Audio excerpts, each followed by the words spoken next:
ನಮಸ್ತೆ ವೀಕ್ಷಕರೇ, ಶುಭೋದಯ. ವಿಶೇಷ ನೇರ ಪ್ರಸಾರ ಜ್ಯೋತಿಷ ಕಾರ್ಯಕ್ರಮ ಜ್ಯೋತಿಷ ಜಾಗೃತಿಗೆ ಸ್ವಾಗತ. ನಾನು ಮಂಜರಿ ಹೊಂಬಾಳಿ. ಪ್ರತಿದಿನದಂತೆ ಈ ದಿನವೂ ಕೂಡ 12 ರಾಶಿಗಳ ಫಲಾನುಫಲವನ್ನ ಈ ಕಾರ್ಯಕ್ರಮದಲ್ಲಿ ತಿಳಿದುಕೊಳ್ಳೋಣ. ಜೊತೆಗೆ ಎಂದಿನಂತೆ ಪಂಚಾಂಗದ ವಿಚಾರ ಹಾಗೆಯೇ ವಿಶೇಷ ಸಂಗತಿಗಳನ್ನ ಜ್ಯೋತಿಷದ ವಿಚಾರವಾಗಿ ಚರ್ಚಿಸೋದಕ್ಕೆ ನಮ್ಮೆಲ್ಲರಿಗೂ ತಿಳಿಸಿಕೊಡುವುದಕ್ಕೆ ಖ್ಯಾತ ಜ್ಯೋತಿಷಿಗಳು, ಸಂಖ್ಯಾಶಾಸ್ತ್ರಜ್ಞೆ, tarot reader, life coach Shrimati Divya Subrahmanya ಅವರಿದ್ದಾರೆ. ಕಾರ್ಯಕ್ರಮಕ್ಕೆ ಸ್ವಾಗತಿಸೋಣ. ಮೇಡಮ್ ನಮಸ್ತೆ, ಕಾರ್ಯಕ್ರಮಕ್ಕೆ ಸ್ವಾಗತ. ಗುರವೇ ಸರ್ವಲೋಕಾನಾಂ ಭಿಷಜೇ ಭವರೋಗಿಣಾಂ ನಿಧಯೇ ಸರ್ವವಿದ್ಯಾನಾಂ ದಕ್ಷಿಣಾಮೂರ್ತಯೇ ನಮಃ. ನಮಸ್ಕಾರ ಮೇಡಮ್. ವಾಡಿಕೆಯಂತೆ ಮೊದಲನೇದಾಗಿ ಈ ಶುಭ ದಿನದ ಪಂಚಾಂಗ ಹೇಗಿದೆ ಅಂತ ನೋಡಿ. ಇವತ್ತು ಜುಲೈ 10 ಶುಕ್ರವಾರದ ದಿನ ಅಂತ ಹೇಳ್ತಾ ಇರುವಂಥದ್ದು. ತಿಥಿ ಬಂದು ದಶಮಿ ತಿಥಿ ಇದೆ. ಏಕಾದಶಿ ಪ್ರಾರಂಭ ಆಗಿಬಿಡುತ್ತೆ, ಸ್ವಲ್ಪ ಬೇಗನೆ ಪ್ರಾರಂಭ ಆಗುತ್ತೆ. ಏಕಾದಶಿ 8 ಗಂಟೆ 18 ನಿಮಿಷಕ್ಕೆ ಏಕಾದಶಿ ಪ್ರಾರಂಭ ಆಗೋಗುತ್ತೆ. ಇನ್ನು ಇವತ್ತು ನಕ್ಷತ್ರ ಬಂದು ಭರಣಿ ನಕ್ಷತ್ರ. ಎಷ್ಟು ಹೊತ್ತಿನವರೆಗೂ ಇರುತ್ತೆ ಅಂತ ಹೇಳಿದ್ರೆ 1 ಗಂಟೆ 16 ನಿಮಿಷದವರೆಗೆ ಭರಣಿ ನಕ್ಷತ್ರ ಇರುವಂಥದ್ದು. ವಿಷ್ಟಿ ಮತ್ತು ಭವ ಅನ್ನುವಂತಹ ಕರ್ಣಗಳು ಇರುವಂತಹ ದಿನ. ಯೋಗ ಬಂದು ದೃಷ್ಟಿ ಯೋಗ, ಸ್ಥೂಲ ಯೋಗ ಅನ್ನುವಂಥ 2 ಯೋಗಗಳು ಇರುವಂತಹ ದಿನ ಇವತ್ತು ಅಂತ ಹೇಳ್ಬೋದು. ಓಕೆ. ಪಂಚಾಂಗದ ವಿಚಾರವನ್ನು ತಿಳಿಸಿಕೊಟ್ಟಿದ್ದೀರಿ ಮೇಡಮ್. ಮತ್ತು ಈ ಒಂದು ವಿಚಾರದಲ್ಲಿ ಅಂದರೆ ದ್ವಾದಶ ರಾಶಿಗಳ ಫಲಾನುಫಲ ಅಂತ ಜೊತೆಗೆ ಪ್ರತಿಯೊಂದು ರಾಶಿಯ ವಿಶೇಷ ಗುಣಗಳನ್ನು, ಸ್ವಭಾವಗಳನ್ನು ತಿಳಿಸಿಕೊಡ್ತಾ ಇದ್ರಿ. ಹಾಗೆ ಇವತ್ತು ಯಾವ ರಾಶಿಯ ಬಗ್ಗೆ ತಾವು ತಿಳಿಸಿಕೊಡ್ತಾ ಇದ್ದೀರಾ? ಇವತ್ತು 10ನೇ ರಾಶಿ ಧನುರಾಶಿ ಬಗ್ಗೆ ಚರ್ಚೆ ಮಾಡ್ತೀವಿ. ಅದಕ್ಕೆ ಮುಂಚೆ ನಾವು ಇದನ್ನ ನೋಡ್ತಾ ಖಂಡಿತ ರಾಶಿ ಫಲಗಳನ್ನ ಮೊದಲನೇದಾಗಿ ನೋಡೋಣ. ನಮ್ಮ ವೀಕ್ಷಕರು ಕೂಡ ಅದಕ್ಕಾಗಿಯೇ ವೇಟ್ ಮಾಡ್ತಾ ಇರ್ತಾರೆ. ಹಾಗಾಗಿ ಮೊದಲನೇದಾಗಿ 12 ರಾಶಿಗಳ ಫಲಾನುಫಲ ಈ ದಿನ ಹೇಗಿದೆ, ಯಾವ ರಾಶಿಗೆ ಶುಭ ಫಲಗಳಿದೆ, ಯಾವ ರಾಶಿಗೆ ಅಶುಭ ಫಲಗಳಿದೆ, ಮತ್ತು ಏನು ಸರಳವಾಗಿ ಪರಿಹಾರಗಳನ್ನು ಮಾಡಿಕೊಳ್ಳಬಹುದು ಅನ್ನೋದು. ಮೊದಲನೇದಾಗಿ ಹಾಗಿದ್ರೆ ಮೇಷರಾಶಿಗೆ ಹೇಗಿದೆ ಈ ದಿನ? ನೋಡಿ, ಮೇಷರಾಶಿಗೆ ಇವತ್ತು ನಿಮ್ಮ ಕಾರ್ಯಗಳಲ್ಲಿ ವೇಗ ಹೆಚ್ಚಾಗಿರುತ್ತೆ. ಉದ್ಯೋಗ ಮತ್ತು ವ್ಯವಹಾರಗಳಲ್ಲಿ ಹೊಸ ಅವಕಾಶಗಳು ಸಿಗುವಂಥ ಸಾಧ್ಯತೆಗಳಿದೆ. ಹಣಕಾಸಿನ ವ್ಯವಹಾರದಲ್ಲಿ ಎಚ್ಚರಿಕೆಯ ಅವಶ್ಯಕತೆ ಇರುತ್ತೆ. ಹಾಗೆಯೇ ಕುಟುಂಬದ ಪ್ರೋತ್ಸಾಹದಿಂದ ಆತ್ಮವಿಶ್ವಾಸ ಜಾಸ್ತಿ ಆಗುತ್ತೆ. ಯಾವುದಾದ್ರೂ ಕೆಲಸ ಮಾಡ್ತೀರಾ ನೀವು ಅಂತ ಹೇಳಿದ್ರೆ ನಿಮ್ಮ ಫ್ಯಾಮಿಲಿ ಸಪೋರ್ಟ್ ಇದೆ, ಹಾಗೆ ನಿಮ್ಮಲ್ಲಿ ಆತ್ಮವಿಶ್ವಾಸ ಇದೆ ಅಂದರೆ ಅವತ್ತು ಆ ಕೆಲಸವನ್ನು, ಯಾವುದೇ ಕೆಲಸವನ್ನು ಸಕ್ಸಸ್ಫುಲ್ ಆಗಿ ನಡೆಸೋದಕ್ಕೆ ಅವಕಾಶ ಇರುತ್ತೆ. ಅಂತಹ ದಿನ ಮೇಷರಾಶಿಯವರಿಗೆ ಇದು ಅಂತ ಹೇಳ್ಬೋದು. ಸೊ ಫ್ಯಾಮಿಲಿ ಸಪೋರ್ಟ್ನ ತಗೊಳ್ಳಿ, ಸ್ವಲ್ಪ ಕಾನ್ಫಿಡೆಂಟ್ ಆಗಿ ಕೆಲಸಗಳನ್ನು ಮುಂದುವರಿಸ್ಕೊಂಡು ಹೋಗೋದ್ರಿಂದ ಈ ದಿನವನ್ನು ಪೂರ್ತಿ ಪಾಸಿಟಿವ್ ಆಗಿ ಇಟ್ಕೊಳ್ಳೋದಕ್ಕೆ ಅವಕಾಶ ಇರುತ್ತೆ. ಓಕೆ. ಫ್ಯಾಮಿಲಿ ಸಪೋರ್ಟ್ ಮೇಷರಾಶಿಯವರಿಗೆ ತಗೋಬೇಕು ಇವತ್ತು ಅವರು ಅಂತ. ಸರಿ, ವೃಷಭ ರಾಶಿಗೆ ಬಂದ್ರೆ ಹೇಗಿರುತ್ತೆ ವೃಷಭ ರಾಶಿಯವರಿಗೆ? ವೃಷಭ ರಾಶಿಯವರಿಗೆ ನೀವು ತೆಗೆದುಕೊಳ್ಳುವಂತಹ ನಿರ್ಧಾರಗಳು, ಇವತ್ತು ನೀವೇನು ಡಿಸಿಷನ್ ಮಾಡ್ತೀರಾ ಅದು ಉತ್ತಮವಾದಂತಹ ಫಲ ನೀಡುವಂತಹ ದಿನ. ಕೆಲಸ ಮಾಡುವಂತಹ ಸ್ಥಳದಲ್ಲಿ ನಿಮ್ಮ ಪ್ರತಿಭೆಗೆ ಸ್ವಲ್ಪ ಮೆಚ್ಚುಗೆ, ಅಂದರೆ ನಿಮ್ಮಲ್ಲಿ ಏನೋ ಒಂದು ಟ್ಯಾಲೆಂಟ್, ಎಲ್ಲರಿಗೂ ಒಂದು ಮನುಷ್ಯನಾಗಿ ಹುಟ್ಟಿದ ಮೇಲೆ ಅವನಿಗೊಂದು ಟ್ಯಾಲೆಂಟ್ ಇರುತ್ತೆ. ಸೊ ಇವತ್ತು ನಿಮ್ಮ ಟ್ಯಾಲೆಂಟ್ನ ಜನ ರೆಕಗ್ನೈಸ್ ಮಾಡ್ತಾರೆ. ಹಾಗೆಯೇ ಆರೋಗ್ಯದ ಕಡೆಗೆ ಸ್ವಲ್ಪ ಗಮನ ಹರಿಸೋದು ಇವತ್ತು ತುಂಬ ಮುಖ್ಯ ಆಗುತ್ತೆ. ಹೊಟ್ಟೆಗೆ ಸಂಬಂಧಿಸಿದಂತಹ ಸಮಸ್ಯೆಗಳು, ಕಾನ್ಸ್ಟಿಪೇಷನ್ ತರಹದ ಸಮಸ್ಯೆಗಳೇನಾದರೂ ಇದ್ದರೆ ಅವು ಜಾಸ್ತಿ ಆಗೋದಕ್ಕೆ ಅವಕಾಶ ಇರುತ್ತೆ. ಉತ್ತಮವಾದಂತಹ ಸ್ನೇಹಿತರ ಭೇಟಿ, ನಮ್ಮ ಒಳ್ಳೆ ಫ್ರೆಂಡ್ ಸರ್ಕಲ್ನ ಮೀಟ್ ಮಾಡಿದಾಗ ಒಂಥರ ಖುಷಿ ಸಿಗುತ್ತಲ್ವಾ, ಆ ತರಹದ ಒಂದು ಸಂತೋಷದಿಂದ ಕಳೆಯುವಂತಹ ದಿನ ಇವತ್ತು. ನಿಮ್ಮ ಕ್ಲೋಸ್ ಫ್ರೆಂಡ್ ಸರ್ಕಲ್, ನಿಮ್ಮ ಹಿತೈಷಿಗಳನ್ನು ಭೇಟಿಯಾಗೋದಕ್ಕೆ ಅವಕಾಶ ಇರುತ್ತೆ ವೃಷಭ ರಾಶಿಯವರಿಗೂ ಆಲ್ಮೋಸ್ಟ್ ಪಾಸಿಟಿವ್ ಡೇ ಅಂತಾನೆ ಹೇಳಬಹುದು. ಮುಂದಿನ ರಾಶಿಗೆ ಬಂದರೆ ಮಿಥುನ ರಾಶಿಗೆ ಹೇಗಿದೆ ಈ ದಿನ?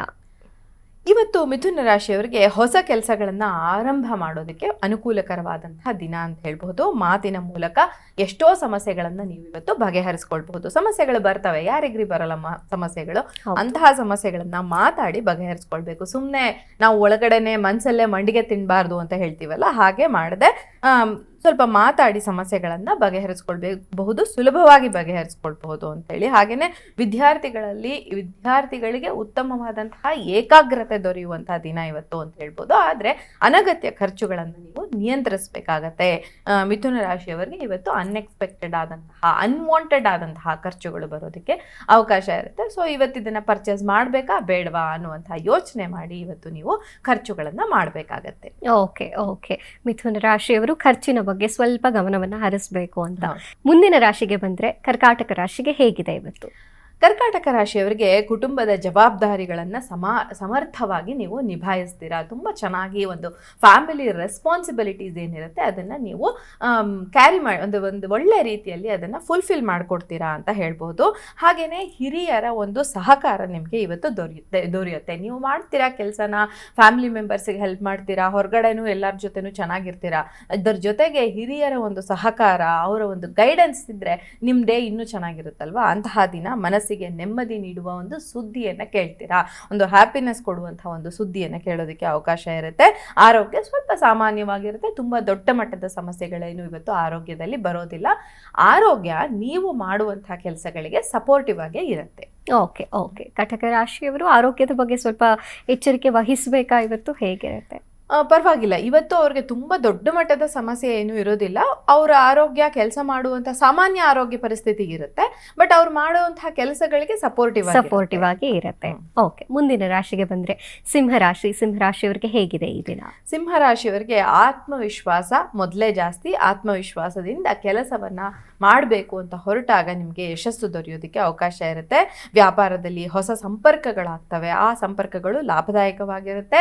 ಆದರೆ ಇವತ್ತಿನ ದಿನ ನೀವು ಮಾಡಬೇಕಾಗಿರೋ ಒಂದು ತುಂಬ ಮುಖ್ಯವಾದ ಕೆಲಸ ಅಂದರೆ ಕೋಪವನ್ನು ಕಂಟ್ರೋಲ್ ಮಾಡಬೇಕು, ಈಗೋನ ಕಂಟ್ರೋಲ್ ಮಾಡಬೇಕು. ಆ ಒಂದು ನಾನು ಅನ್ನುವಂತಹ ವಿಚಾರ ಇರ್ಬೋದು, ನಾನು ಹೇಳಿದ್ದೇ ಸರಿ ಅನ್ನುವಂಥದ್ದು ಇರ್ಬೋದು, ಅದನ್ನು ಸ್ವಲ್ಪ ಕಂಟ್ರೋಲ್ ಮಾಡೋದ್ರಿಂದ ಸಂಬಂಧಗಳು ಇನ್ನಷ್ಟು ಉತ್ತಮವಾಗಿರ್ತವೆ ಅಂತ ಹೇಳ್ಬೋದು. ಇನ್ನು ಇವತ್ತು ಸಣ್ಣ ಪುಟ್ಟ ಪ್ರಯಾಣದ ಒಂದು ಸಾಧ್ಯತೆಗಳು ಕೂಡ ಇರುತ್ತೆ. ಪ್ರಯಾಣದಿಂದ ಸ್ವಲ್ಪ ದೇಹಕ್ಕೆ ಶ್ರಮ ಆಗಬಹುದು ಅಂತ ಅನ್ಕೊಳ್ತೀನಿ ಸಿಂಹರಾಶಿಯವರಿಗೆ ಇವತ್ತಿನ ದಿನ. ಓಕೆ ಓಕೆ ಸಿಂಹರಾಶಿಯವರದ್ದು ಹೀಗಿದೆ. ಮುಂದಿನ ರಾಶಿಗೆ ಬಂದರೆ ಕನ್ಯಾ ರಾಶಿಗೆ ಹೇಗಿದೆ ಇವತ್ತು? ಕನ್ಯಾ ರಾಶಿಯವರಿಗೆ ಕೆಲಸಗಳನ್ನು ಮಾಡ್ತೀರಾ, ಎಲ್ಲರೂ ಕೆಲಸಗಳನ್ನು ಮಾಡ್ತಾರೆ. ಕೆಲಸಗಳನ್ನು ಮಾಡುವಾಗ ಯೋಜನೆ ಮಾಡಿಕೊಂಡು ಕಾರ್ಯವನ್ನು ಮಾಡಿದ್ರೆ, ಕಾರ್ಯನಿರ್ವಹಿಸಿದ್ರೆ ಉತ್ತಮವಾದಂತಹ ಫಲ ದೊರೆಯುತ್ತೆ. ಮುಂಚೆನೇ ಪ್ರೀ ಪ್ಲ್ಯಾನ್ ಮಾಡಿ ಬೆಳಗ್ಗೆನೆ ಇಂತಿಂಥ ಕೆಲಸಗಳನ್ನು ಒಂದು ಲಿಸ್ಟ್ ಮಾಡೋದು, ಇಂತಿಂಥ ಕೆಲಸಗಳನ್ನು ಈ ಟೈಮ್ಗೆ ಮುಗಿಸ್ಬೇಕು ಅಂಥೇಳಿ. ಸೊ ಅದರಿಂದ ಉತ್ತಮವಾದಂತಹ ಫಲ ದೊರೆಯೋದಕ್ಕೆ ಅವಕಾಶ ಇರುತ್ತೆ. ಹಣಕಾಸಿನ ಸ್ಥಿತಿ ಇವತ್ತು ಸುಧಾರಣೆಗೆ ಅವಕಾಶ ಇದೆ, ಅಥವಾ ಯಾವುದೋ ಒಂದು ಸೂಚನೆ ಸಿಗಬಹುದು, ಇಂಥ ಒಂದು ದಿಕ್ಕಿನಿಂದ ನಿಮಗೆ ಹಣ ಬರುತ್ತೆ. ಅದರಿಂದ ನಿಮ್ಮಲ್ಲಿರುವಂತಹ ತೊಂದರೆಗಳು ನಿವಾರಣೆ ಆಗ್ತವೆ ಅನ್ನುವಂಥ ಒಂದು ಹಿಂಟ್ ನಿಮಗೆ ಸಿಗಬಹುದು ಅಂತ. ಕುಟುಂಬದಲ್ಲಿ ಸಂತೋಷಕರವಾದಂತಹ ವಾತಾವರಣ ಇರುವಂತಹ ದಿನ ಇವತ್ತು. ಹೊಸ ಜವಾಬ್ದಾರಿಗಳು ಬರ್ತವೆ, ಅದನ್ನು ಆತ್ಮವಿಶ್ವಾಸದಿಂದ ಸ್ವೀಕರಿಸ್ತೀರಾ. ತುಂಬ ಪಾಸಿಟಿವ್ ಆಗಿ ಆ ಕೆಲಸಗಳನ್ನು ಕನ್ಯಾ ರಾಶಿಯವರು ಮುಗಿಸ್ತೀರಾ ಅಂತ ಹೇಳ್ಬಹುದು ಇವತ್ತು. ಓಕೆ, ಕನ್ಯಾ ರಾಶಿಯವರಿಗೂ ಬಹಳಷ್ಟು ಪಾಸಿಟಿವ್ ಆದಂಥ ವಿಚಾರಗಳಿದೆ ಈ ದಿನ ಅಂತ. ಓಕೆ ಮೇಡಮ್, ನೀವು ಹೇಳ್ತಾ ಇದ್ರಿ ಒಂದು ರಾಶಿಯ ಬಗ್ಗೆ ತಿಳಿಸಿಕೊಡೋದಾದ್ರೆ ಅದು ಈ ದಿನ ಧನುರಾಶಿಯ ಬಗ್ಗೆ ತಿಳಿಸಿಕೊಡ್ತೇವೆ ಅಂತ ಹೇಳಿ. ಧನುರಾಶಿ ಅಂದ ತಕ್ಷಣ ಸಾಕಷ್ಟು ವಿಚಾರಗಳು ಬರುತ್ತೆ. ಧನುರಾಶಿಯವರು ಬಹಳ ಸೂಕ್ಷ್ಮನ ಅಥವಾ ಬಹಳ ಬುದ್ಧಿವಂತರ, ಹಾಗೂ ಕೆಲಸಗಳನ್ನು ಹೇಗೆ ಮಾಡ್ತಾರೆ, ಅವರ ಗುಣ ಸ್ವಭಾವ, ಒಟ್ಟಾರೆ ಲಕ್ಷಣಗಳು ಹೇಗಿರುತ್ತೆ? ನೋಡಿ, ಇವ್ರಿಗೆ ಒಂದು ಆಶಾವಾದಿ ಮನೋಭಾವನೆ ಅಂತ ಹೇಳ್ತೀವಿ. ಅಂದ್ರೆ ಮುಂದೆ ಒಳ್ಳೇದಾಗೇ ಆಗುತ್ತಪ್ಪ ನಮಗೆ ಅನ್ನುವಂತಹ ಒಂದು ಮನಸ್ಸನ್ನ ಇಟ್ಟುಕೊಂಡು ಇವರು ಕೆಲಸಗಳನ್ನ ಮಾಡ್ತಾರೆ. ಹಾಗಾಗಿ ಯಾವುದೇ ಕೆಲಸಗಳನ್ನ ಮಾಡಲಿ, ನೋಡಿ ಧನುರಾಶಿಗೆ ಅಧಿಪತಿ ಬಂದು ಗುರು ಆಗಿರ್ತಾನೆ. ಹಾಗಾಗಿ ಪ್ರಾಮಾಣಿಕವಾಗಿ ಇರ್ತಾರೆ, ಮತ್ತೆ ನೇರ ಸ್ವಭಾವವನ್ನು ಹೊಂದಿರ್ತಾರೆ. ಉತ್ತಮವಾದಂತಹ ಒಂದು ನಾಯಕತ್ವದ ಗುಣಗಳು ಕೂಡ ಇವರಲ್ಲಿ ಇರ್ತವೆ. ಅಂದ್ರೆ ಗೈಡ್ ಮಾಡುವಂಥ ಗುಣಗಳು ಅಂತ ಹೇಳ್ಬಹುದು. ಬೇರೆಯವರಿಗೆ ಗೈಡೆನ್ಸ್ ಕೊಡ್ತಾರೆ, ಆ ಥರದ ಗುಣಗಳಿರ್ತವೆ. ಜ್ಞಾನವನ್ನ ಪಡ್ಕೊಳ್ಳೋದಕ್ಕೆ ಯಾವಾಗಲೂ ಆಸಕ್ತಿಯನ್ನು ಹೊಂದಿರ್ತಾರೆ. ನಾಲೆಡ್ಜ್ ಶೇರಿಂಗ್ ಅಥವಾ ನಾಲೆಡ್ಜ್ ಗೈನಿಂಗ್, ಇದು ಎರಡರ ಬಗ್ಗೆನೂ ಇವ್ರಿಗೆ ತುಂಬ ಒಂದು ಆಸಕ್ತಿ ಇರುತ್ತೆ. ಉದಾರವಾದಂತಹ ಮನಸ್ಸು, ಹೆಲ್ಪ್ ಮಾಡೋಣ ಎಲ್ರಿಗೂ, ಅವ್ರಿಗೆ ಸಾಧ್ಯ ಆಗಿರೋದನ್ನ ಕೊಡೋಣ, ಅದರಲ್ಲೂ ನಾಲೆಡ್ಜ್ನ ಕೊಡೋಣ. ಟೀಚರ್ಸ್ಗೆ ಹೆಚ್ಚು ಒಳ್ಳೆಯ ಒಂದು ದಿನ ಇದು, ಒಳ್ಳೆಯ ಒಂದು ರಾಶಿ ಇದು ಅಂತ ಹೇಳ್ಬೋದು. ಹಾಗೆಯೇ ಸ್ವಲ್ಪ ಕಷ್ಟದಲ್ಲಿ ಧೈರ್ಯವನ್ನು ಕಳೆದುಕೊಳ್ಳೋದಿಲ್ಲ. ಒಂದು ಬುದ್ಧಿವಂತಿಕೆಯಿಂದ ಕಷ್ಟಗಳನ್ನು ನಿಭಾಯಿಸುವಂತಹ ಒಂದು ಸ್ಥೈರ್ಯ ಇವರಿಗೆ ಇರುತ್ತೆ. ಓಕೆ, ಉಳಿದಂಥ 6 ರಾಶಿಗಳ ಫಲಾನುಫಲ ಈ ದಿನ ಹೇಗಿದೆ ಅಂತ ಕೇಳೋಣ. ಮೇಡಮ್, ತುಲಾ ರಾಶಿಗೆ ಬಂದರೆ ತುಲಾರಾಶಿಯವರಿಗೆ ಇವತ್ತು ಸಮತೋಲನದ ಒಂದು ಬುದ್ಧಿ ಇರುತ್ತೆ. ಸಮತೋಲನದ ಬುದ್ಧಿಯಿಂದ ಚಿಂತನೆ ಮಾಡಿ ಕೆಲಸಗಳನ್ನು ಮಾಡಿದಾಗ ಯಶಸ್ಸಿಗೆ ಅದು ಕಾರಣ ಆಗುತ್ತೆ. ಉದ್ಯೋಗದಲ್ಲಿ ಪ್ರಗತಿ ದೊರೆಯುವಂಥ ದಿನ ಇದು. ಅವಕಾಶಗಳು, ಹೊಸ ಹೊಸ ಅವಕಾಶಗಳು ದೊರೆಯೋದಕ್ಕೆ ಚಾನ್ಸಸ್ ಇರುತ್ತೆ. ಹಾಗೆಯೇ ದಾಂಪತ್ಯ ಜೀವನದಲ್ಲಿ ಪರಸ್ಪರ ಹೊಂದಾಣಿಕೆ ಇರೋದಕ್ಕೆ ಅವಕಾಶ ಇರುವಂಥ ದಿನ. ಆರೋಗ್ಯದ ಕಡೆಗೆ ಹೆಚ್ಚು ನಿರ್ಲಕ್ಷ್ಯವನ್ನು ಮಾಡೋದು ಬೇಡ, ಆರೋಗ್ಯದ ಕಡೆಗೆ ಗಮನ ಹೆಚ್ಚಾಗಿ ಇರಬೇಕಾಗತ್ತೆ ಇವತ್ತು ತುಲಾರಾಶಿಯವರಿಗೆ ಅಂತ ಹೇಳ್ಬಹುದು. ಓಕೆ, ಇನ್ನು ಮುಂದಿನ ರಾಶಿಗೆ ಬಂದರೆ ವೃಶ್ಚಿಕ ರಾಶಿ. ನಿನ್ನೆ ತಾನೇ ವೃಶ್ಚಿಕ ರಾಶಿಯವರ ಗುಣಲಕ್ಷಣ, ಸ್ವಭಾವಗಳು, ಯಾವುದು ಒಳಿತು ಯಾವುದು ಕೆಡಕು ಎಲ್ಲವನ್ನ ತಿಳಿಸಿಕೊಟ್ಟಿದ್ದೀರಿ. ಇವತ್ತಿನ ದಿನ ವೃಶ್ಚಿಕ ರಾಶಿಯವರಿಗೆ ಹೇಗಿರುತ್ತೆ? ವೃಶ್ಚಿಕ ರಾಶಿಯವರಿಗೆ ಸವಾಲುಗಳನ್ನು ಧೈರ್ಯದಿಂದ ಎದುರಿಸುವಂತಹ ದಿನ ಇವತ್ತು. ತುಂಬ ಕ್ವೆಶ್ಚನ್ಸ್ ಬರ್ಬೋದು ಮೈಂಡಲ್ಲಿ, ಅಥವಾ ಹೊರಗಡೆ ಜನ ಕ್ವೆಶ್ಚನ್ ಮಾಡ್ಬೋದು. ಏನೇ ಆಗಲಿ ಅದನ್ನು ಧೈರ್ಯದಿಂದ ಎದುರಿಸ್ತಾರೆ. ಆರ್ಥಿಕವಾಗಿ ಉತ್ತಮವಾದಂತಹ ಬೆಳವಣಿಗೆಯನ್ನು ಸೂಚಿಸುವಂತಹ ದಿನ ಇವತ್ತು ಅಂತ ಹೇಳ್ಬೋದು. ಸ್ನೇಹಿತರಿಂದ ತುಂಬ ಒಂದು ದೊಡ್ಡ ಮಟ್ಟದ ಸಹಾಯ, ನೆರವು ಅಂತ ಏನು ಹೇಳ್ತೀವಿ ಅದು ದೊರೆಯೋದಕ್ಕೆ. ಯಾವುದೋ ಕೆಲಸ ಮಾಡ್ತೀರಾ, ಅದಕ್ಕೆ ಹಣದ ಅವಶ್ಯಕತೆ ಇರುತ್ತೆ, ಅಥವಾ ಯಾವುದೋ ಒಂದು ವಿಚಾರದಲ್ಲಿ ಕನ್ಫ್ಯೂಷನ್ ಇರುತ್ತೆ, ಗೈಡೆನ್ಸ್ ಸಿಗುತ್ತೆ. ಈ ಥರ ಸ್ನೇಹಿತರಿಂದ ನೆರವು ಸಿಗೋದಕ್ಕೆ ಅವಕಾಶ ಇರುವಂತಹ ದಿನ. ಆಧ್ಯಾತ್ಮಿಕ ಚಟುವಟಿಕೆಗಳಲ್ಲಿ ಆಸಕ್ತಿ ಹೆಚ್ಚಾಗಿರುವಂತಹ ದಿನ ವೃಶ್ಚಿಕ ರಾಶಿಯವರಿಗೆ ಇವತ್ತು ಅಂತ ಹೇಳ್ಬೋದು. ಓಕೆ ಓಕೆ ವೃಶ್ಚಿಕ ರಾಶಿಯವರಿಗೂ ಒಟ್ಟಾರೆ ಒಳ್ಳೆಯ ದಿನ, ಜೊತೆಗೆ ಸ್ನೇಹಿತರ ನೆರವು ಕೂಡ ಸಿಗತ್ತೆ ಅನ್ನುವಂಥದ್ದು. ಇನ್ನು ಧನುರಾಶಿನ ತಗೊಂಡ್ರೆ ಹೇಗಿರುತ್ತೆ ಧನುರಾಶಿಯವರಿಗೆ? ಧನುರಾಶಿಯವರಿಗೆ ಅದೃಷ್ಟ ನಿಮ್ಮ ಪರವಾಗಿರುವಂತಹ ದಿನ ಇವತ್ತು. ಹೊಸ ಪ್ರಯತ್ನಗಳಿಗೆ ಉತ್ತಮವಾದಂತಹ ಒಂದು ಸ್ಟಾರ್ಟ್ ದೊರೆಯುವಂತಹ ದಿನ ಇವತ್ತು. ಶಿಕ್ಷಣ ಮತ್ತು ಸ್ಪರ್ಧಾತ್ಮಕ ಪರೀಕ್ಷೆಗಳಲ್ಲಿ ಯಶಸ್ಸನ್ನು ದೊರೆಯೋದಕ್ಕೆ ಅವಕಾಶ ಇರುತ್ತೆ. ಕುಟುಂಬದವರೊಂದಿಗೆ ಸಂತೋಷದ ವಾತಾವರಣವನ್ನು ಅನುಭವಿಸುವಂತಹ ದಿನ ಇವತ್ತು. ಸಪೋರ್ಟ್ ದೊರೆಯುವಂತಹ ದಿನ. ಕುಟುಂಬ ಸದಸ್ಯರಿಗೆ ಏನಾದರೂ ಬೇಕು ಅಂದರೆ ಅದನ್ನು ಪ್ರೊವೈಡ್ ಮಾಡಿ, ಅದರಿಂದ ನಿಮಗೆ ಪಾಸಿಟಿವ್ ಆದಂಥ ರಿಸಲ್ಟ್ ಸಿಗುತ್ತೆ. ಅವರಿಂದ ಸಹಕಾರ ದೊರೆಯೋದಕ್ಕೆ ಅವಕಾಶ ಆಗುತ್ತೆ. ಮತ್ತು ಅವ್ರ ಜೊತೆಗೆ ಸಂತೋಷವಾಗಿ ಜೀವನವನ್ನು ಕಳೆಯೋದಕ್ಕೆ ಕೂಡ ಇವತ್ತು ಒಳ್ಳೆಯ ದಿನ ಅಂತ ಹೇಳಬಹುದು. ಓಕೆ ಓಕೆ ಒಟ್ಟಾರೆ ಹೊಸ ಪ್ರಯತ್ನಗಳಿಗೆ ಧನುರಾಶಿಯವರಿಗೆ ಒಳ್ಳೆಯ ದಿನವಾಗಿದೆ. ಮಕರ ರಾಶಿಗೆ ಬಂದರೆ ಹೇಗಿರುತ್ತೆ ಮಕರ ರಾಶಿಯವರಿಗೆ? ಜವಾಬ್ದಾರಿ ಹೆಚ್ಚಾಗಿರುವಂತಹ ಅವಕಾಶಗಳು ಜಾಸ್ತಿ ಇರುತ್ತೆ. ಹಣಕಾಸಿನ ನಿರ್ಧಾರಗಳನ್ನು ತುಂಬ ಯೋಚನೆ ಮಾಡಿ ನಿರ್ಧಾರವನ್ನು ತಗೊಳ್ಬೇಕಾಗತ್ತೆ. ಕೆಲಸ ಮಾಡುವಂತಹ ಸ್ಥಳದಲ್ಲಿ ತುಂಬ ಬರ್ಡನ್ ಜಾಸ್ತಿ ಆಗಬಹುದು ನಿಮಗೆ. ಹಾಗೆಯೇ ಕಠಿಣ ಪರಿಶ್ರಮವನ್ನು ಹಾಕ್ತೀರಾ ನೀವು, ಆ ಪರಿಶ್ರಮಕ್ಕೆ ಸರಿಯಾದ ಫಲ, ಉತ್ತಮವಾದಂತಹ ಫಲ ದೊರೆಯೋದಕ್ಕೆ ಕೂಡ ಅವಕಾಶ ಇರುವಂತಹ ದಿನ. ಆದರೆ ಇದೆಲ್ಲದರ ಮಧ್ಯೆ ಒಂದನ್ನು ನೀವು ಇವತ್ತು ನೆನ್ಪಿಟ್ಕೊಳ್ಬೇಕು. ಅದು ಏನು ಅಂತ ಹೇಳಿದ್ರೆ ವಿಶ್ರಾಂತಿಯನ್ನು ಪಡ್ಕೊಳ್ಳೋದು ತುಂಬ ಮುಖ್ಯ ಆಗುತ್ತೆ ಇವತ್ತಿನ ದಿನ ಅಂತ ಹೇಳ್ಬೋದು. ವಿಶ್ರಾಂತಿ ಅಗತ್ಯವಿದೆ ಹಾಗಾದ್ರೆ ಮಕರ ರಾಶಿಗೆ. ಇನ್ನು ಮುಂದಿನ ರಾಶಿಗೆ ಬಂದ್ರೆ ಕುಂಭರಾಶಿ ಹೇಗಿರುತ್ತೆ ಕುಂಭರಾಶಿಯವರಿಗೆ? ಕುಂಭರಾಶಿಯವರಿಗೆ ಸ್ನೇಹಿತರೊಂದಿಗೆ ಉತ್ತಮವಾದಂತಹ ಕಾಲವನ್ನು ಕಳೆಯುವಂತಹ ದಿನ ಇವತ್ತು. ಹೊಸ ಹೊಸ ಆಲೋಚನೆಗಳು ಬರ್ತವೆ. ಅಂದರೆ ನ್ಯೂ ಥಿಂಕಿಂಗ್ ಕೆಪಾಸಿಟಿ ಜಾಸ್ತಿ ಆಗುತ್ತೆ. ಹೊಸದೇನೋ ಇನೋವೇಟಿವ್ ಆಗಿ ಕೆಲಸವನ್ನು ಮಾಡೋಣ ಅಂತ ಯೋಚನೆ ಮಾಡ್ತೀರಾ. ಅದು ನಿಮಗೆ ಮುಂದಿನ ದಿನಗಳಲ್ಲಿ ಪ್ರಗತಿಯನ್ನು ತಂದುಕೊಡೋದಕ್ಕೆ ಸಹಾಯ ಮಾಡುತ್ತೆ. ವ್ಯಾಪಾರದಲ್ಲಿ ಉತ್ತಮ ಬೆಳವಣಿಗೆ ಆಗೋದಕ್ಕೆ ಅವಕಾಶ ಇದೆ. ಹಳೆಯ ಬಾಕಿ ಇದ್ದಂತಹ ಕೆಲಸಗಳು, ಅಥವಾ ಹಳೆದಾಗಿ ಯಾರಾದರೂ ಬಾಕಿ ಹಣವನ್ನು ಕೊಡಬೇಕು ನಿಮಗೆ ಅಂತ ಅಂದರೂ ಕೂಡ ಅದನ್ನು ಪಡ್ಕೊಳ್ಳೋದಕ್ಕೆ ಅವಕಾಶ ಇರುತ್ತೆ. ಅಥವಾ ನೀವು ಯಾರೊಂದಿಗಾದರೂ ಸಾಲವನ್ನು ಪಡ್ಕೊಳ್ಬೇಕು ಅಂತಿದ್ರೆ ಅದನ್ನ ಕೂಡ ಪಡ್ಕೊಳ್ಳೋದಕ್ಕೆ ಪಾಸಿಟಿವ್ ಆದಂತಹ ದಿನ ಇವತ್ತು ಅಂತ ಹೇಳ್ಬಹುದು. ಓಕೆ ಓಕೆ ಹೊಸ ಆಲೋಚನೆಗಳು ಕುಂಭರಾಶಿಗೆ ಇವತ್ತು ಕೈ ಹಿಡಿಯತ್ವೆ. ನೆಕ್ಸ್ಟ್ ಬಂದ್ರೆ ಮೀನರಾಶಿಯವರಿಗೆ ಹೇಗಿದೆ?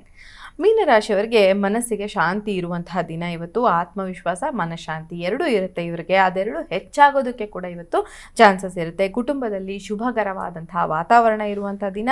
ಉದ್ಯೋಗದಲ್ಲಿ ನಿಮ್ಮ ಒಂದು ಶ್ರಮ ಏನಿರುತ್ತೆ ಅದಕ್ಕೆ ಸರಿಯಾದ ಫಲ ದೊರೆಯುವಂತಹ ಸಮಯ ಅಂತ ಹೇಳ್ಬೋದು. ಹಾಗೆಯೇ ದೇವರ ಸ್ಮರಣೆಯನ್ನು ಹೆಚ್ಚು ಹೆಚ್ಚು ಮಾಡಿದಷ್ಟು ದೇವರ ಒಂದು ಕೃಪೆಗೆ ನೀವು ಹೆಚ್ಚು ಪಾತ್ರರಾಗ್ತೀರಾ.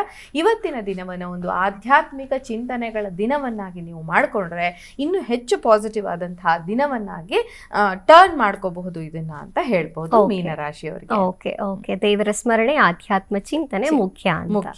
ಓಕೆ 12 ರಾಶಿಗಳ ಫಲಾನುಫಲವನ್ನು ನೀವು ತಿಳಿಸಿಕೊಟ್ಟಿದ್ದೀರಿ ಮೇಡಮ್.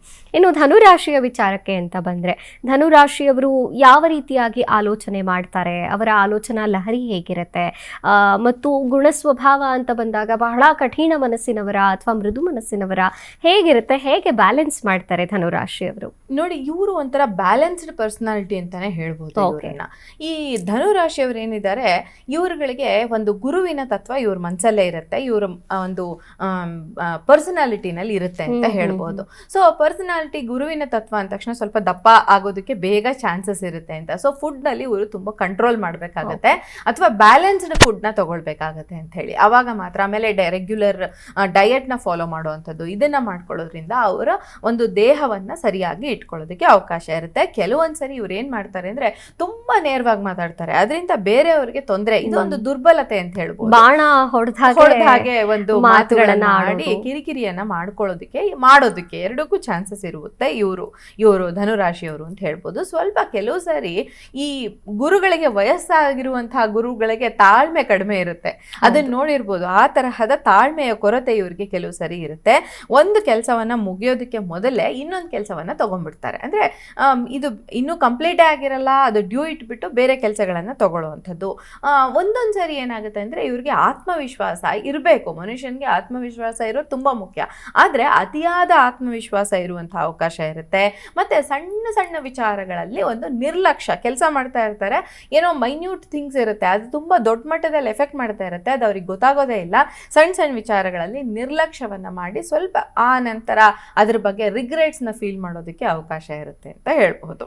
ಓಕೆ, ಇನ್ನು ಧನುರಾಶಿಯವರಿಗೆ ಅತ್ಯುತ್ತಮವಾದ ಕ್ಷೇತ್ರ ಕರಿಯರ್ನ ಬಿಲ್ಡ್ ಮಾಡೋಕೆ ಅಂತ ನೀವೀಗ ಆಗ್ಲೇ ಹೇಳಿದ ಹಾಗೆ ಟೀಚಿಂಗ್ ಫೀಲ್ಡ್, ಅದರ ಜೊತೆಗೆ ಮತ್ತೆ ಯಾವುದನ್ನ ಅವರು ಆಯ್ಕೆ ಮಾಡ್ಕೊಳ್ಬಹುದಾಗತ್ತೆ? ಕಲೆ ಧನುರಾಶಿಯವರಿಗೆ ಒಲಿಯತ್ತಾ ಅಥವಾ ಇನ್ಯಾವುದಾದ್ರು ಟೆಕ್ನಿಕಲ್ ಜಾಬ್ನ ಸಜೆಸ್ಟ್ ಮಾಡ್ತೀರಾ ಅಂತ? ಶಿಕ್ಷಣ ಮತ್ತೆ ಪ್ರಾಧ್ಯಾಪಕ ವೃತ್ತಿಗಳು, ಟೀಚಿಂಗ್ ಸಂಬಂಧಿಸಿದಂತಹ ವೃತ್ತಿಗಳೇನಿದೆ ಅದನ್ನ ಮಾಡಬಹುದು ಅಂತ ಹೇಳಿದೆ. ಅದರ ಜೊತೆಗೆ ನ್ಯಾಯಾಂಗ, ಕಾನೂನು, ಯಾಕೆಂದ್ರೆ ಒಬ್ಬ ಗುರು ಅಂದ್ರೆ ಅವನು ನ್ಯಾಯವನ್ನು ಒದಗಿಸೋನು ಅಂತ. ಸೊ ಕಾನೂನು, ನ್ಯಾಯಾಂಗ ವ್ಯವಸ್ಥೆಯಲ್ಲಿ ಇವ್ರನ್ನ ಹೋಗ್ಕೋಬಹುದು. ಹಾಗೇನೆ ಅಡ್ಮಿನಿಸ್ಟ್ರೇಷನ್ ಫೀಲ್ಡ್ಗಳಲ್ಲೂ ಕೂಡ ಇವರು ಇರೋದಕ್ಕೆ ಅವಕಾಶ ಇರುತ್ತೆ. ಆಡಳಿತ ವರ್ಗ, ಬ್ಯಾಂಕಿಂಗ್ ಅಲ್ಲಿ, ಹಣಕಾಸಿನ ವಿಚಾರದಲ್ಲಿ ಕೂಡ ಇವರು ತುಂಬಾ ಒಂದು ಎಕ್ಸಲೆಂಟ್ ಆದಂತಹ ರಿಸಲ್ಟ್ನ ಕೊಡಬಹುದು. ಪ್ರವಾಸೋದ್ಯಮ, ಪತ್ರಿಕೋದ್ಯಮ, ಸೊ ಈ ಥರದ ವಿಚಾರಗಳಲ್ಲಿ ಇವರು ತುಂಬಾ ಪಾಸಿಟಿವ್ ಆದಂತಹ ರಿಸಲ್ಟ್ಸ್ನ ಕೊಡೋದಕ್ಕೆ ಅವಕಾಶ ಇರುತ್ತೆ. ಧಾರ್ಮಿಕ ಮತ್ತೆ ಆಧ್ಯಾತ್ಮಿಕ ಕ್ಷೇತ್ರಗಳಲ್ಲಿ ಕೂಡ ಇವರು ಇರ್ತಾರೆ. ಹಾಗೇನೆ ಜ್ಯೋತಿಷ್ಯದಲ್ಲಿ ಕೂಡ ಇರುವಂತಹ ಧನುರಾಶಿಯವರು ಜ್ಯೋತಿಷ್ಯದಲ್ಲಿ ಕೂಡ ಇರೋದಕ್ಕೆ ಅವಕಾಶ ಇರುತ್ತೆ.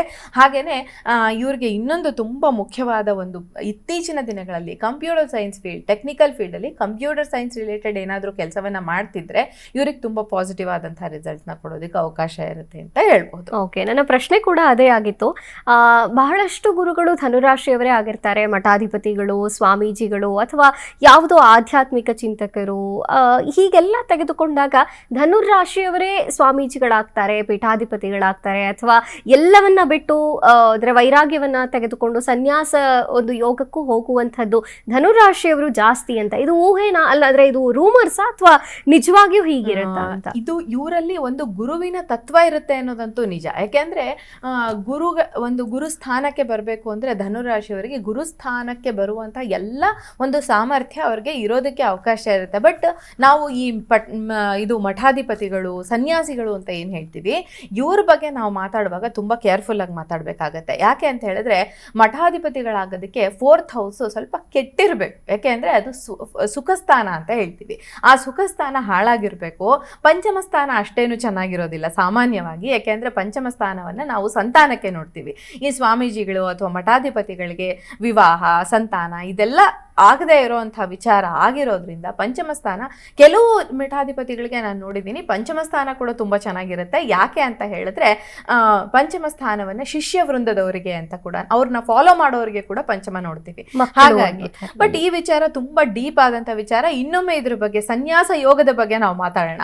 ಅವತ್ತಿನ ದಿನ ನಾನು ಇದನ್ನ ತಿಳಿಸ್ಕೊಡ್ತೇನೆ. ಖಂಡಿತ ಮೇಡಮ್, ಖಂಡಿತ. ಇನ್ನು ಧನುರಾಶಿಯವ್ರ ಬಗ್ಗೆ ತಾವು ಹೇಳ್ತಾ ಇದ್ರಿ, ಯಾವ ಬಣ್ಣ ಅವರಿಗೆ ಹೆಚ್ಚು ಸೂಟೇಬಲ್, ಯಾವ ನಂಬರ್ನ ಆಯ್ಕೆ ಮಾಡ್ಕೊಳ್ಬೇಕು? ಚಿನ್ನದ ಬಣ್ಣ, ಗೋಲ್ಡನ್ ಕಲರ್ ಅಂತ ಏನ್ ಹೇಳ್ತೀವಿ ಇದು, ಮತ್ತೆ ಹಳದಿ ಬಣ್ಣ, ಹಾಗೇನೆ ಕೇಸರಿ ಮತ್ತೆ ಕಿತ್ತಳೆ ಬಣ್ಣಗಳು, ಆರೆಂಜ್ ಕಲರ್, ಮತ್ತೆ ಏನ್ ಹೇಳ್ತೀವಿ ಗೋಲ್ಡನ್ ಕಲರ್ ಮತ್ತೆ ಯೆಲ್ಲೋ ಕಲರ್, ಈ ಕಲರ್ಗಳು ಅವ್ರಿಗೆ ಸೂಟಬಲ್ ಆಗಿರುತ್ತೆ. ಇನ್ನು ಶುಭ ಸಂಖ್ಯೆಗಳು ಅಂತಂದ್ರೆ 3, 9, 12 ಈ ನಂಬರ್ಗಳು ಇವ್ರಿಗೆ ತುಂಬಾ ಒಂದು ಪಾಸಿಟಿವ್ ಆದಂತಹ ಸಂಖ್ಯೆಗಳು ಅಂತ ಹೇಳ್ಬೋದು. ಇದು ದ್ವಿಸ್ವಭಾವ ರಾಶಿ ಅಂತ ಹೇಳ್ತೀವಿ, ದ್ವಿಸ್ವಭಾವ ರಾಶಿ. ಹಾಗಾಗಿ ಸ್ವಲ್ಪ ಕನ್ಫ್ಯೂಷನ್ ಕ್ರಿಯೇಟ್ ಆಗುತ್ತೆ ಇವ್ರಿಗೆ. ಅವಾಗ್ಲೂ ನಾ ಹೇಳ್ಬೇಕಾದ್ರೆ ಸ್ವಲ್ಪ ಕನ್ಫ್ಯೂಸಿಂಗ್ ಮೈಂಡ್ ಸೆಟ್ ಅಲ್ಲಿ ಇರ್ತಾರೆ. ಯಾಕೆ ಅಂತ ಹೇಳಿದ್ರೆ ದ್ವಿಸ್ವಭಾವ, ಪದೇ ಪದೇ ಜಾಬ್ಗಳನ್ನ ಚೇಂಜ್ ಮಾಡೋದು, ಇರುವಂತಹ ಜಾಬ್ ನಲ್ಲಿ ಸ್ಯಾಟಿಸ್ಫ್ಯಾಕ್ಷನ್ ಇಲ್ಲದೆ ಬೇರೆ ಜಾಬ್ ಹೋಗುವಂಥದ್ದು. ಯಾಕೆಂದ್ರೆ ದ್ವಿಸ್ವಭಾವ ಅವ್ರದ್ದು, ಅಥವಾ ಒಂದೇ ಟೈಮಲ್ಲಿ ಎರಡೆರಡು ಜಾಬ್ಗಳನ್ನ ಮಾಡೋದು, ಈ ಥರದ್ದೆಲ್ಲ ಇವ್ರಿಗೆ ಆಗೋದಕ್ಕೆ ಅವಕಾಶ ಇರುತ್ತೆ.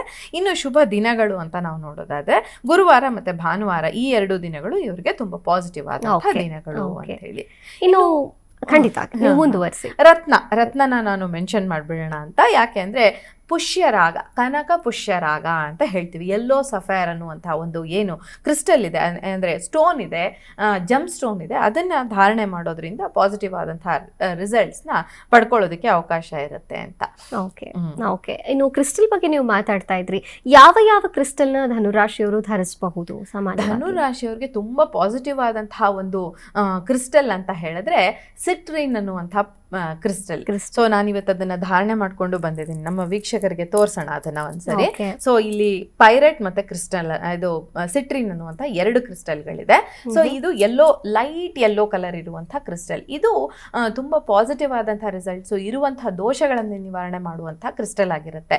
ಧನುರಾಶಿಯವ್ರು ಮಾತ್ರ ಧಾರಣೆ ಮಾಡ್ಬೇಕಾ ಅಂತ ಕೇಳಿದ್ರೆ, ಗುರುವಿನ ತತ್ವ ಎಲ್ಲಿ ಕಡಿಮೆ ಇರುತ್ತೋ ಅಲ್ಲಿ ಇದನ್ನ ಧಾರಣೆ ಮಾಡಬಹುದು ಅಂತ ಹೇಳ್ಬೋದು. Okay okay.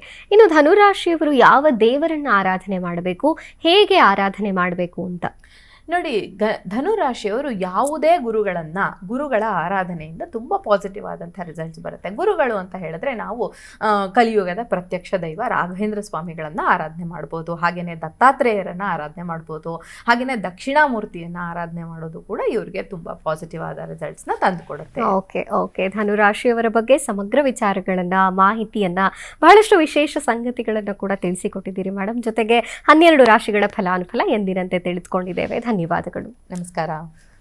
ಎಸ್ ವೀಕ್ಷಕರೇ, ಇವತ್ತಿನ ಜ್ಯೋತಿಷ್ಯ ಜಾಗೃತಿಯಲ್ಲಿ ವಿಶೇಷವಾಗಿ ಧನುರಾಶಿಯವರ ಬಗ್ಗೆ ತಿಳಿಸಿಕೊಟ್ಟಿದ್ದಾರೆ. ಜೊತೆಗೆ ಎಂದಿನಂತೆ ನಾವು 12 ರಾಶಿಗಳ ಬಗ್ಗೆನೂ ತಿಳಿದುಕೊಂಡಿದ್ದೇವೆ, ಪಂಚಾಂಗದ ವಿಚಾರವನ್ನು ಕೂಡ ಅರಿತುಕೊಂಡಿದ್ದೇವೆ. ಮುಂದಿನ ಸಂಚಿಕೆಯಲ್ಲಿ ಮತ್ತೊಂದು ವಿಶೇಷ ರಾಶಿಯ ಸ್ವಭಾವ ಗುಣಲಕ್ಷಣಗಳೊಂದಿಗೆ ಮೇಡಮ್ ತಿಳಿಸಿಕೊಡ್ತಾರೆ. ನೋಡ್ತಾ ಇರಿ PNS ವಿಸ್ತಾರ ನ್ಯೂಸ್, ನೇರ ನಿಖರ ಜನಪರ.